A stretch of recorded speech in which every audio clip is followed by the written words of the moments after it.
নমস্কার বন্ধুরা, আমার রান্নাঘরে আপনাদের সবাইকে স্বাগত। আজ আমার রান্নাঘরে বানানো হচ্ছে মটরশুঁটির পরোটা। মটরশুঁটির কচুরি তো সবাই খেয়ে থাকেনি, কিন্তু পরোটাটাও খেয়ে দেখবেন দারুণ লাগে। তবে আমি এটাকে একদম অন্যভাবে করেছি। এইভাবে করে কখনো দেখবেন পরোটা বা কচুরির স্বাদ হবে কিন্তু দ্বিগুণ। এইখানে প্রায় 1 কিলো মটরশুঁটি আছে। আগে আমি একটু জল গরম করতে দিয়ে দিলাম, আর এই মটরটা খারাপ দেখলাম সেই জন্য ফেলে দিলাম। আর মটরশুঁটির দানাগুলো দেখুন কত বড় বড়, আর খেয়ে দেখলাম ভীষণ মিষ্টি আছে।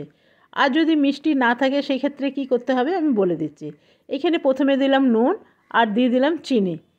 এখানে প্রায় 1 চামচের মতন চিনি দিলাম। যদি মটরশুঁটি মিষ্টি না থাকে তাহলে জলের মধ্যে একটু চিনি দিয়ে দেবেন, তাহলে মটরশুঁটিগুলো মিষ্টি হয়ে যাবে। এরপরে আমি এটা সেদ্ধ করে নেব প্রায় 1 মিনিট বা 2 মিনিটের জন্য।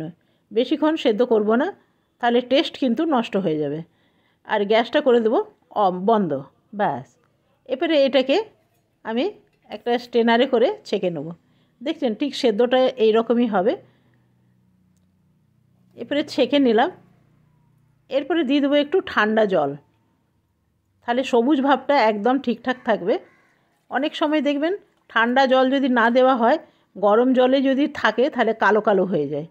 এইখানে দিয়ে দেবো সামান্য তেল, সাদা তেল দিলাম।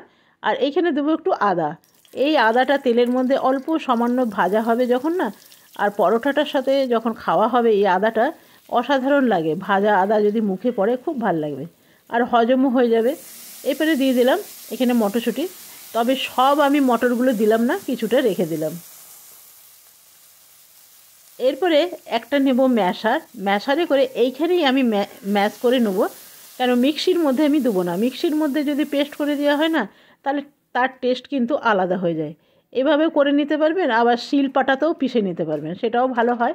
তো আমি এর মধ্যেই করে নিলাম, তাহলে কি সুবিধা হবে, আর শিলপাটার মধ্যে করতে হবে না। দেখুন কি সুন্দর ম্যাশ হয়ে গেল। এইভাবে পরোটা কোনো দিন করে দেখবেন, অসাধারণ লাগে। ঠিক যেন টুকরোটা 2-3 টুকরো হয়, আর ম্যাশটা একদম অন্য রকম হয়, একটু ছাল ছাল টাইপের হয়, বেশ ভাল লাগে। তবে আমার এটা হয়ে গেছে, আর আমি ম্যাশ করব না, এই রকমই রাখবো। ভালো করে এর মধ্যে যতটা আছে আমি ছাড়িয়ে নিলাম। আর এরপরে এইখানে দিয়ে দেবো সামান্য নুন, দিয়ে দেবো অল্প চিলি ফ্লেক্সের জায়গায় আপনারা কাঁচা লঙ্কাও দিতে পারবেন। এইখানে দিয়ে দেবো একটু হিংটা কিন্তু অবশ্যই দেবেন, ভীষণ ভালো গন্ধ লাগে। হিংটা আমি এর মধ্যেই দিলাম, তাহলে গন্ধটা ভীষণ ভালো থাকবে। ভালো করে আমাকে ভেজে নিতে হবে। তো দেখুন এটা ভাজা হয়ে গেছে, আর আমি ভাজবো না। এরপরে এটাকে নামিয়ে আমি ঠান্ডা করে নিতে হবে। তো চলুন এটাকে এবারে নামিয়ে থালার মধ্যে ঢেলে নেব। এইভাবে কোনোদিন কচুরি বা পরোটা বানিয়ে দেখবেন, তার টেস্ট কিন্তু অনবদ্য হয়। একবার বানালে আপনি আর এভাবেই প্রত্যেকবার মনে হবে এভাবেই বানাই। তো এরপরে আমি থালার মধ্যে ঢেলে নিলাম। যেহেতু এখন গরম আছে তো বানানো যাবে না, একটু খুন্তি করে চারিদিকে মেলে দেন, তাহলে কি হবে, তাড়াতাড়ি ঠান্ডা হয়ে যাবে। যেহেতু এখন শীতের দিন, খুব তাড়াতাড়ি ঠান্ডা হয়ে যাবে। এতগুলো মটর আমি রেখে দিলাম, এগুলো পরবর্তীকালে আমার কাজে দেবে। এখানে দিয়ে দিলাম আটা, নিয়ে নিয়েছি একদম গমের আটা, নিয়ে নিলাম নুন, আর সামান্য আমি তেল দেবো, 1 চামচের মতন তেল দিলাম। দিয়ে ভালো করে মিলিয়ে নিলাম। আপনারা যদি চান ময়দা, অর্ধেক আটা অর্ধেক ময়দাও দিতে পারেন, তবে আমি এটা পুরোটাই আটার করলাম। আর যেরকম আটার রুটি বানাবার জন্য যেরকম আটা মাখা হয় না, ঠিক সেইভাবেই আমি আটাটা মেখে নেব। কোনো আলাদা আটা মাখার দরকার নেই, কিন্তু আটার মাখাটা হবে একদম এই রকম নরম নরম হলে তাহলেই রুটিগুলো কিন্তু ফাটবে না। তবে পরোটা বেলারও একটা নিয়ম আছে, বা অনেক সময় হয় না যারা পুর ভরে করতে পারে না, তাদের জন্য আমি আজকে আরেক রকম পরোটা আপনাদের দেখিয়ে দিচ্ছি। সেটা ভীষণ সহজ এবং সবাই করতে পারবে। তো চলুন, এগুলো আমি প্যাঁড়ার মতন একটু করে নিলাম, খুব বেশি মোটা মোটা করলাম না। এরপরে একদম রুটির মতন, যেরকম রুটি বেলা হয় প্রথমে আমি রুটির মতন বেলে নেব। এভাবে বানালে না আপনাদের কোনো অসুবিধাই হবে না। পরোটাও খাওয়া হলো, আবার দেখলেন চারিদিক থেকে বেরোলো না। অনেক সময় হয় যে করতে গেলে দেখবেন বেরিয়ে যায়, সেটা আর হবে না। প্রথমে একদম রুটির মতন করে নিতে হবে। এরপরে এর মধ্যে নিয়ে নিতে হবে। আপনার যতটা মন ততটা নেন, বেশি করে দিলে একটু স্বাদ বেশি হবে। এরপরে চৌকোনা যেমন পরোটা হয় না, সেই রকম করে করে নেন। ব্যাস,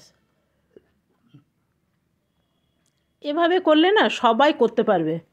তাহলে না মানে পরোটা করতে আর ভয় লাগবে না। মটরশুঁটির পরোটা বলুন, আলুর পরোটা, এটা ভীষণ ভালো হয়। আপনি এভাবে যে কোনো পরোটা করুন, বেশ ভালো লাগবে। তো পরোটাগুলো এরকম করে আমি চৌকো চৌকো করে নেব।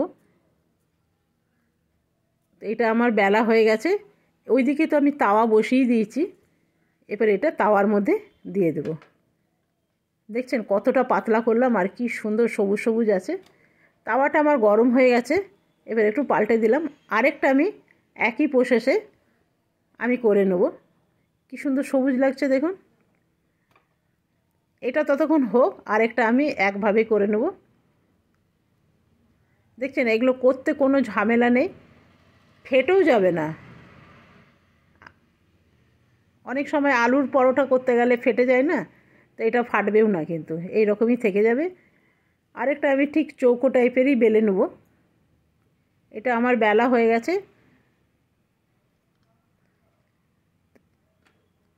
আরেকটা গোল যেরকম করে না ভেতরে পুর ভরে, সেটাও একবার দেখিয়ে দিই। কিন্তু ভাবছি পরোটাটা পুড়ে যাচ্ছে, দিয়ে দেবো সামান্য ঘি। আপনি ঘি বা তেল যেটা পছন্দ করেন সেটাই দিতে পারবেন। তবে আমি বানাবো প্রত্যেকটাই ঘিয়ে বানালে গন্ধটাও ভীষণ ভালো লাগে। তবে খুব বেশি লাগাবো না, অল্প অল্প দিয়েই বানাবো।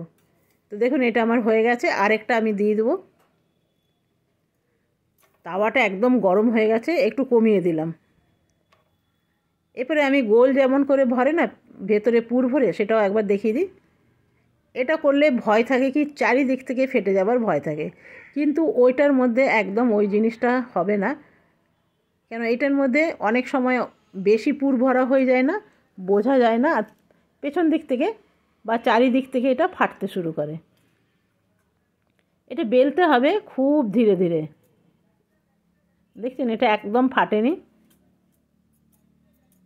তো চলুন এটা এইভাবে করে নিলাম। আর এই পরোটাটাও আমার হয়ে গেছে। এখানে দিয়ে দিলাম ঘি, খুব সামান্য ঘি দেবো, বেশি না। এটা আমার হয়ে গেছে। এবার এটা দিয়ে দিলাম। আজকে আমার পরোটা কিন্তু একদম রেডি হয়ে গেছে। আপনাকে একবার দেখিয়ে দিই। এটা ভীষণ গরম, নিচেরটা দেখি, নিচেরটাও গরম আছে। দেখছেন কত সুন্দর লাগছে। এই রকম না কোনো কিছু লাগবে না, আপনি রায়তার সাথে খেতে পারেন, তরকারির সাথে খেতে পারেন, বা আচার দিয়েও খেতে পারেন। কি সুন্দর হয়েছে দেখুন। কিন্তু যদি মিক্সিতে পিষে দেওয়া হয় তাহলে কিন্তু এতটা সুন্দর হবে না। তা আমি নিয়ে নিয়েছি এখানে 2খানা রুটি। আর আমার বাড়িতে বানিয়েছিলাম আলু ফুলকপির তরকারি দিয়ে আজকে আমি খাবো। তবে এটা বেশি ভাল লাগে রায়তা দিয়ে খেতে। তো বন্ধুরা আজকে আমি এখানেই শেষ করলাম। কেমন লাগলো অবশ্যই কমেন্ট করতে ভুলবেন না। ধন্যবাদ।